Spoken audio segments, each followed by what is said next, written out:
দলীয় কর্মীদের মধ্যে টাকা ভাগবটা লুটপাটের একটা আয়োজন হিসেবে এই বাজেট কিন্তু পরিগণিত হবে। আমার প্রথম কথা হচ্ছে যে এই বাজেট 26-27 সালের বাজেটের প্রধান দুর্বলতা হচ্ছে যে এটা একটা বিশাল ধরনের ঘাটতি বাজেট হয়েছে।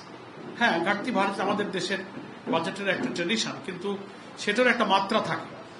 আমাদের মতো উন্নয়নশীল দেশের, অনুন্নত দেশের বাজেটগুলো সাধারণত ডেফিসিট বাজেটই হয়ে থাকে, কিন্তু এবারের বাজেটটা ইতিহাসের সবচেয়ে বড় অঙ্কের একটা ঘাটতি বাজেট পেশ করা হয়েছে। সেকেন্ড, এ বাজেটটা বিরাট ঋণ নির্ভর, এবং সে ঋণের মধ্যে ব্যাংক লোনের উপরে নির্ভরশীলতা, বিদেশ ঋণের উপরে নির্ভরশীলতা এটা বেড়েছে। ফলে প্রবৃদ্ধির যে কঠিন সমীকরণ এবং এই 9,38,000 কোটি টাকা ব্যয়ের বাজেটের অর্থসংস্থান করতে গিয়ে এখানে যে 6,29,000 কোটি টাকার যে রাজস্ব আয়ের কথা বলা হয়েছে, সেই রাজস্ব কিভাবে আদায় করা হবে? এত বড় ঘাটতি আমাদের বাজেটে, যে ঘাটতি করা হয়েছে প্রায় 2,36,450 কোটি টাকার ঘাটতি বাজেট। তো এটা কোথা থেকে ঘাটতি পূরণ করা হবে? যে সোর্সগুলো দেখানো হয়েছে তাতে রাজস্ব আয় করতে গেলে যে কর কাঠামো লাগে, দুর্নীতিমুক্ত কর অ্যাডমিনিস্ট্রেশন লাগে, সেগুলো কিছুই নাই।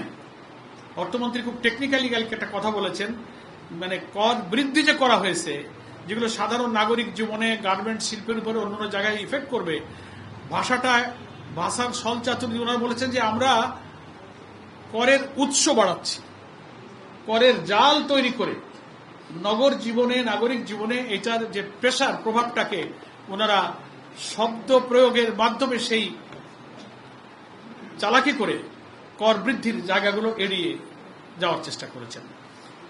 সেটা এই বাজেটের একটা বড় বৈশিষ্ট্য, যে এত বড় ঘাটতি বাজেটের ব্যয় সংকুলান, ব্যাংক লোন করা হবে, তাতে আমার কর্মসংস্থান, আমাদের বিনিয়োগ, বেসরকারি বিনিয়োগ তো অটোমেটিক্যালি কমে যাবে। ব্যাংক থেকে যদি লোন নিয়ে যায় গভর্নমেন্ট, তাহলে প্রাইভেট সেক্টরে গভর্নমেন্ট কিন্তু ইনভেস্ট করতে পারবে না, ন্যাচারালি কর্মসংস্থানের উপর এর প্রভাব পড়বে। এই সমস্ত বৈশিষ্ট্যগুলো আমাদের বাজেটে রয়ে গেছে, এবং এই বাজেট বাস্তবায়নে আমাদের কয়েকটা বড় বাধা। 1 নম্বর হচ্ছে বিদ্যুৎ ও জ্বালানি খাতের ক্রমবর্ধমান ব্যয়। দেখলাম তো এই 3 মাসে ক্ষমতায় আসার পরে গ্যাসের দাম, জ্বালানির দাম দফায় দফায়, বাকি বিদ্যুতের দাম আবার উনি বাড়ালেন। ফলে এত ক্রমবর্ধমান যে জ্বালানিটা হচ্ছে, সমস্ত প্রোডাক্টিভিটি যেসব জায়গাতে আছে, সব মেইন পাওয়ারই হচ্ছে আমাদের এনার্জি এবং জ্বালানি, তার দাম যে হারে বাড়ানো হয়েছে একেবারে প্রান্তিক পর্যায় পর্যন্ত, এটা একটা বড় প্রবলেম। লাগামহীন উচ্চ মূল্যস্ফীতি, যেটাকে ইনফ্লেশন বলা হয়, লাগামহীনভাবে কিন্তু মূল্যস্ফীতি বাড়ছে। আর হচ্ছে বৈশ্বিক ও ভূরাজনৈতিক অর্থনৈতিক যে অনিশ্চয়তা, এই 3টা বড় বাধার কারণে এই বাজেট বাস্তবায়ন এবং রাজস্ব আয়ের লক্ষ্যমাত্রা অর্জন করা খুব কঠিন হয়ে দাঁড়াবে। সেই চ্যালেঞ্জ, এগুলো একটু আমি আগে আপনাদের কাছে পেশ করে নিলাম। সম্মানিত সাংবাদিক বন্ধুগণ,